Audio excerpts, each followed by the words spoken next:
बिस्मिल्लाहिर्रहमानिर्रहीम। अस्सलाम वालेकुम मेरे प्यारे व्यूवर्स, उम्मीद है आप सब खैरियत से होंगे। आज जो मैं न्यू टॉपिक लेके आई हूँ एजुकेशन साइकोलॉजी के टॉपिक में से वो है डेफिनेशन। अगेन पहले लेक्चर में मैंने डेफिनेशंस डिस्कस की थी, अभी भी लेक्चर में थोड़ी सी डेफिनेशंस और मैं एडअप करूँगी ताकि आपका कॉन्सेप्ट एजुकेशन साइकोलॉजी का क्लियर हो जाए। Then we will see the scope of education psychology. Let's see definitions क्या है हमारे पास। स्किनर ने डेफिनेशन दी थी, education psychology is a branch of psychology which deals with the teaching and learning. ठीक है, टीचिंग और लर्निंग से डील करता है, ऐसी ब्रांच है साइकोलॉजी की। क्रो एंड क्रो ने डेफिनेशन दी थी, education psychology describes and explain learning experience of an individual from birth to old age. Right, बचपन से लेके जो ओल्ड एज तक जो भी हम लर्निंग करते हैं, लर्निंग एक्सपीरियंसेस करते हैं कोई भी इंडिविजुअल, वो एजुकेशन साइकोलॉजी का पार्ट होता है। देन पील ने डेफिनेशन दी थी, education psychology is a science of education. Right, then हम स्कोप को देखते हैं।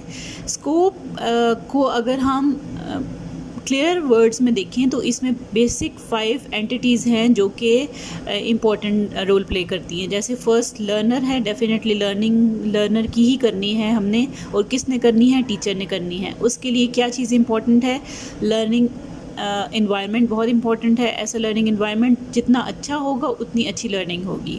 देन लर्निंग एक्सपीरियंसेस बहुत अच्छे होने चाहिए, एक्टिविटीज़ ऐसी होनी चाहिए जिससे लर्निंग बेहतर हो सके। देन लर्निंग प्रोसेस होगा तो ही जो लर्नर है वो अच्छा सीख सकेगा। स्कोप को इन डेप्थ देखते हैं हम। 5 फैक्टर्स मेजरली हमने डिस्कस किए हैं और इसके ऊपर रिसर्चेस हो रही हैं, फर्दर रिसर्चेस हो रही हैं। एवर ग्रोइंग फील्ड है ये, और अभी भी फर्दर रिसर्चेस इसके ऊपर हो रही हैं और भी फैक्टर्स या स्कोप और भी हिट कर रहे हैं, लेकिन बेसिकली 5 फैक्टर्स ही मेजर फैक्टर्स हैं। लेटर ऑन हम बाकी फैक्टर्स को भी देखेंगे, राइट, स्कोप के अंदर जो आते हैं। फर्स्टली डेफिनेटली लर्नर है, लर्नर के अराउंड ही सब चीज़ें रिवॉल्व करती हैं। लर्नर और टीचर बहुत इंपॉर्टेंट एंटिटीज़ हैं जो एजुकेशन साइकोलॉजी है उसके अंदर, ठीक है, स्कोप के अंदर। और लर्नर के लिए और ऐसी टेक्निक्स यूज़ करनी है हमने लर्नर के लिए ताकि उसकी लर्निंग इन्हांस हो सके। हमने देखना है कि इनेट एबिलिटीज़ उसके अंदर क्या हैं, ठीक है, उसकी कैपेबिलिटीज़ क्या हैं, उसकी इंडिविजुअल डिफरेंसेस क्या हैं, और उसकी लिहाज से मेजरमेंट हमने करनी है और कॉन्शियसली ऐसे काम करने हैं कि उसका बिहेवियर बेहतर हो सके, उसकी लर्निंग बेहतर हो सके। Character full growth and development her stage पे इंडिविजुअल की हो सके, चाहे वो चाइल्डहुड स्टेज पे है या फिर एडल्टहुड पे है। ठीक है, इनिशियली चाइल्डहुड से लेके एडल्टहुड ओल्ड एज तक हमने उसकी लर्निंग पे फोकस करना है। तो firstly learner is very important, right. Second, learning experiences. जैसे लर्निंग एक्सपीरियंसेस हम उनको देंगे, एक्टिविटीज़ देंगे, उसी के थ्रू ही बहुत डिपेंड करता है कि उसकी लर्निंग कैसी होगी। ज़ाहिर सी बात है, इंडिविजुअल डिफरेंसेस हर इंडिविजुअल के हैं, वो जान के उसके बाद उसको ऐसी एक्टिविटीज़ या डिज़ायरेबल एक्सपीरियंसेस देने हैं जिसके थ्रू उसकी सेटिस्फेक्शन भी हो सके और वो इजीली लर्न कर सके। ठीक है, देन लर्निंग प्रोसेस हमने देखना है कि लर्निंग प्रोसेस के लिए हमें क्या चीज़ इम्पोर्टेंट चाहिए। ठीक है, लर्नर की लर्निंग प्रोसेस करनी है तो लर्नर को जाने बगैर हम उसकी लर्निंग प्रोसेस कैसे करेंगे। हमें पता होना चाहिए कि कौन सी थेरीज ऑफ लर्निंग हमने चाइल्ड के लिए यूज़ करनी है, कौन से प्रिंसिपल्स या लॉज यूज़ करने हैं जिसके थ्रू उसकी लर्निंग प्रोसेस बेहतर हो सके। शॉर्ट टाइम में लेस एफर्ट के साथ आउटपुट हमारा एफिशिएंट और इफेक्टिव होना चाहिए। ठीक है, ये हमारा एक्चुअली टारगेट है, less input more output, right. Other items in the learning process are remembering, forgetting, perceiving. ये सारे इंपॉर्टेंट फैक्टर्स हैं कि बच्चा सीखता है, याद करता है, भूल भी जाता है। थिंकिंग हमने बेहतर करनी है, रीजनिंग बेहतर करनी है, प्रॉब्लम सॉल्विंग कॉन्सेप्ट देने हैं, फॉर्मेशन के कॉन्सेप्ट देने हैं, transfer of learning ways and means of effective learning. ये सारा हमने लर्निंग प्रोसेस में देखना है, स्टडी चेक करना है, और उसके थ्रू ही लर्निंग प्रोसेस को बेहतर बनाना है। देन लर्निंग सिचुएशन या इन्वायरमेंट। डेफिनेटली इन्वायरमेंट अफेक्ट करता है स्टूडेंट को और टीचर को भी। अगर इन्वायरमेंट नॉइजी होगा तो डेफिनेटली लर्निंग ना टीचर टीच कर सकेगी, ना लर्नर लर्न कर सकेगा। तो ऐसी टेक्निक्स भी क्लासरूम के अंदर यूज़ करनी है कि क्लासरूम का सिनेरियो ऐसा हो जिसमें उसकी लर्निंग ईजी हो, हेल्पफुल हो एनवायरनमेंट। ठीक है, टेक्निक्स ऐसी यूज़ करनी है, प्रैक्टिसेस ऐसी यूज़ करनी है, या गाइडेंस एंड काउंसलिंग ऐसी करनी है चाइल्ड की कि लर्निंग एनवायरनमेंट मोटिवेशनल होना चाहिए, ठीक है, स्मूथ फंक्शनिंग हो सके उसकी लर्निंग प्रोसेस की, ठीक। देन इम्पॉर्टेंट एंटिटी जो है वो teacher, definitely after the learner teacher है। टीचर का बहुत ज़्यादा इंपॉर्टेंट रोल है, बहुत ज़्यादा इंपॉर्टेंट काम करना है, क्योंकि मोटिवेशन बेसिकली चाइल्ड को या लर्निंग प्रोसेस को या लर्निंग एनवायरनमेंट को जो देखभाल करनी है, देखना है, वो सारा टीचर का काम है। तो टीचर का रोल बहुत ज़्यादा इंपॉर्टेंट है, ठीक है।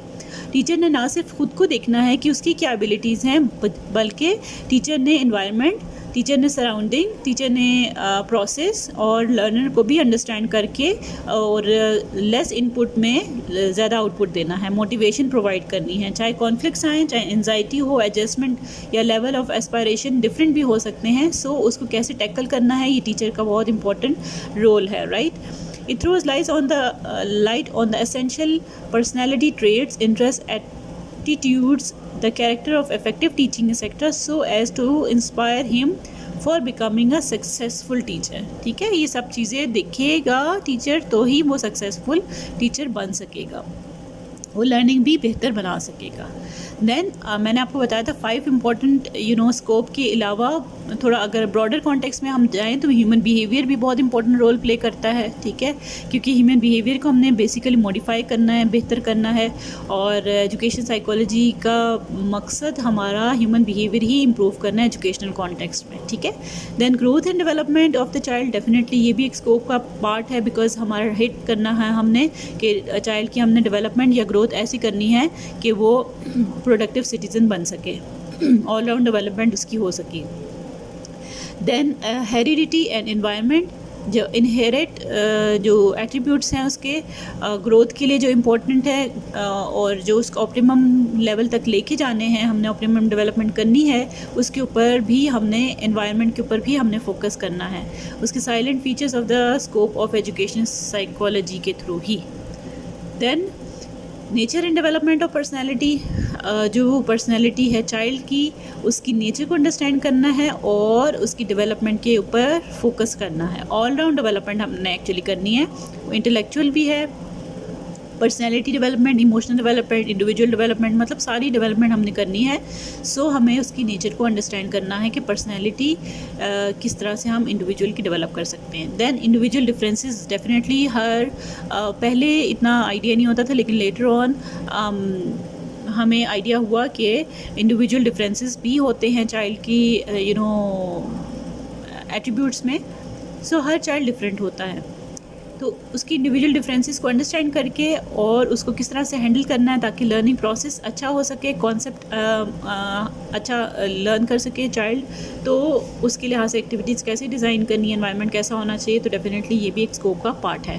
Then intelligence and its measurement, intelligence level कितना है, ये टीचर को इम्पोर्टेंटली देखना है कि चाइल्ड का इंटेलिजेंस लेवल क्या है, और उसको मेजर करके उसके लिहाज से हैंडल करना है चाइल्ड को, लर्निंग एनवायरनमेंट को और सारे बाकी एट्रीब्यूट्स जो इम्पोर्टेंट है।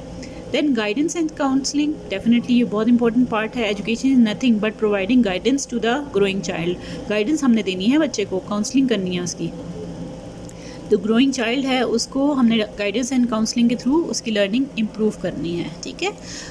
In a nutshell we can say कि एजुकेशन साइकोलॉजी थोड़ा नैरो है एज़ कम्पेयर टू साइकोलॉजी, क्योंकि एजुकेशन साइकोलॉजी एजुकेशनल कॉन्टेक्स्ट में डील करता है ह्यूमन बिहेवियर को इम्प्रूव करने के लिए, ठीक है। जनरल साइकोलॉजी जो है ह्यूमन बिहेवियर का ओवरऑल या जर्नल परसेप्शन लेता है और ओवरऑल डेवलपमेंट करता है। एजुकेशन साइकोलॉजी ज़्यादा कंसर्न है ह्यूमन बिहेवियर से, लेकिन एजुकेशनल सेटिंग या एजुकेशनल एनवायरनमेंट के अंदर। आई होप कॉन्सेप्ट आपको क्लियर हो गया होगा, definition and scope of education psychology. मेरे चैनल को ज़रूर सब्सक्राइब करें, लाइक करें, अपने फ्रेंड्स के साथ शेयर करें ताकि इन्फॉर्मेशन उन तक भी पहुँचे।